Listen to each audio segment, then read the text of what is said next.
One of the things that sets the New Testament apart from so much of what happens in Tanakh is the introduction of the concept called eschatology.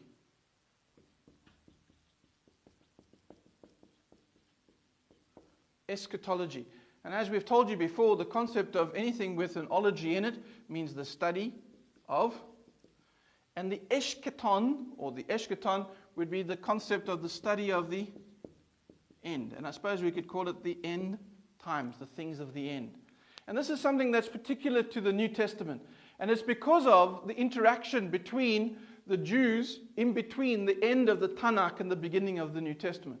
You may remember that when we did the Tanakh section, I was saying that the Tanakh is very affected by other countries, by other nations that begin to be involved in the life of Israel and of the Israelites and later of the Judeans.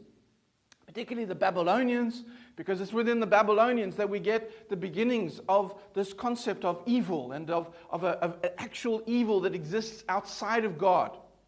It's in the next group, which is the Persians, that becomes an even greater concept, where in the Persian concept you have a dualism between a God who is wholly good and then a demigod, so a not quite God or half human kind of thing, as being wholly evil. So you get Ahura Mazda as the God who is good, and you get Ahriman as the one who is evil, and the one who then tries to thwart, to come against the things of God. That concept of a dualism between good and evil, right and wrong, white and black, that concept of dualism that comes during the Persian period begins to affect Judaism as well. And so it's only after that we begin to see the introduction of a personification, a person making of evil. And we see then the rise of this concept called the devil or Satan. Of course, the other thing that begins to happen as well is the influence later then of the Greeks. Because for the first time, the Greeks introduce something new into the Jewish theological mindset. And that's the concept of a place called Hades. Hades, or the place of the dead. Now, of course, the Jews had a place of the dead, but really it wasn't defined as a concept. There really wasn't an understanding of what that place was. It was known as Sheol. Sheol, which means a place of shadows. And really that's what Sheol was. The Jews never really had a very clear sense of what happened after death. For them, really what life was about what you do here rather than about what happens after death. You have that one opportunity to do what you need to be able to do and do it properly. Because once you die, you go to that place of shadow. But we see that in that intertestamental period, that in the interaction with the Persians and the interaction with the Greeks, and later on the interaction with the Romans, adds a new dimension to this concept of the afterlife. Because the Romans had a very clear sense of the afterlife. They believed that depending on how you lived your life will depend on what happens to you in that afterlife. If you lived as a good Roman, if you served properly, if you were a good soldier, you end up in a different place, in a different level of Hades than some others.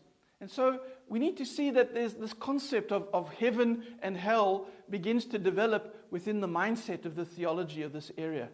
And all of a sudden, this area now begins to have a concept of heaven and hell and an afterlife.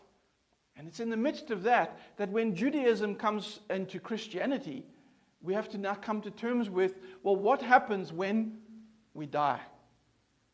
What's going to happen at the end times? And we see that in the writings of Paul, we see that one of his first letters, which was the letter to the Thessalonians, this issue of, well, what's going to happen when we die, actually becomes quite an issue. He talks about the resurrection of the dead.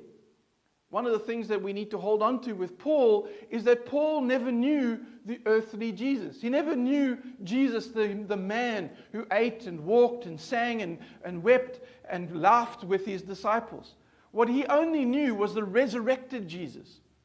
He only knew the resurrected Jesus who met him on the road to Damascus.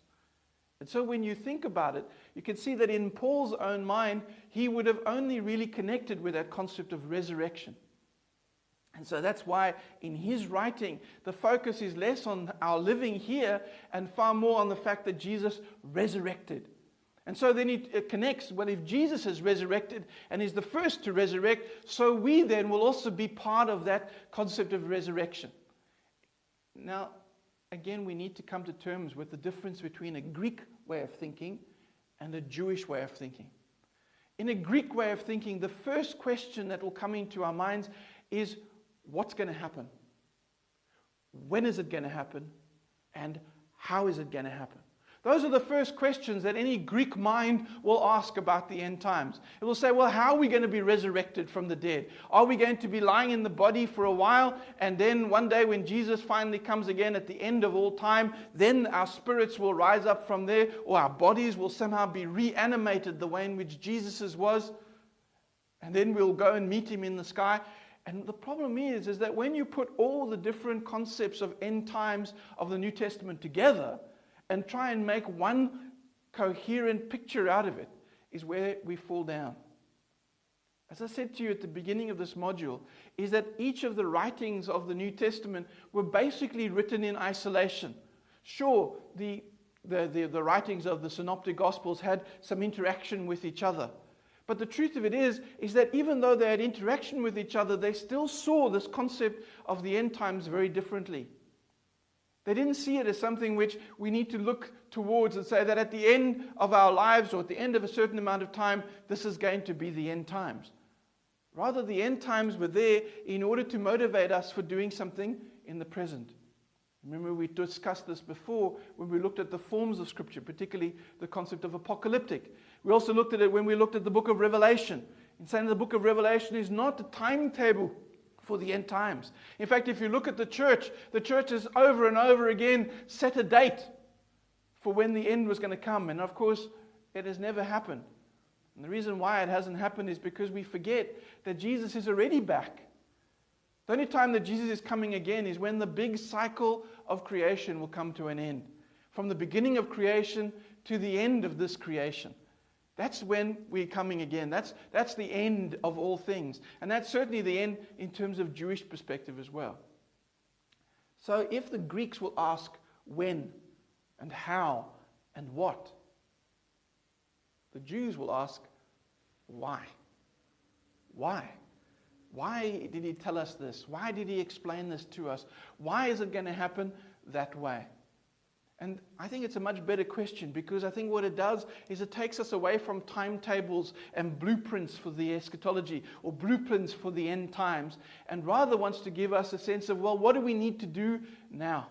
Even when we look at the concepts of heaven and hell, there's no uniformity in what heaven or hell would be like. There's no sense of saying who's going to go to one and who's going to go to the other.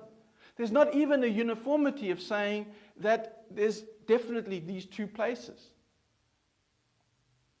When we come to terms with the stories of the end times, when we come to the stories of the resurrection of the dead, or heaven and hell, or even the last judgment, what we need to realize is that all those things are there not to get us constantly looking into the future. In fact, those things are there in order to make us look into the present. Because it's in the present that we need to live as if every day was the end of that big cycle. That in fact every day cycle that we run might be the last day cycle. If so, how are we going to live this day if this was the last day?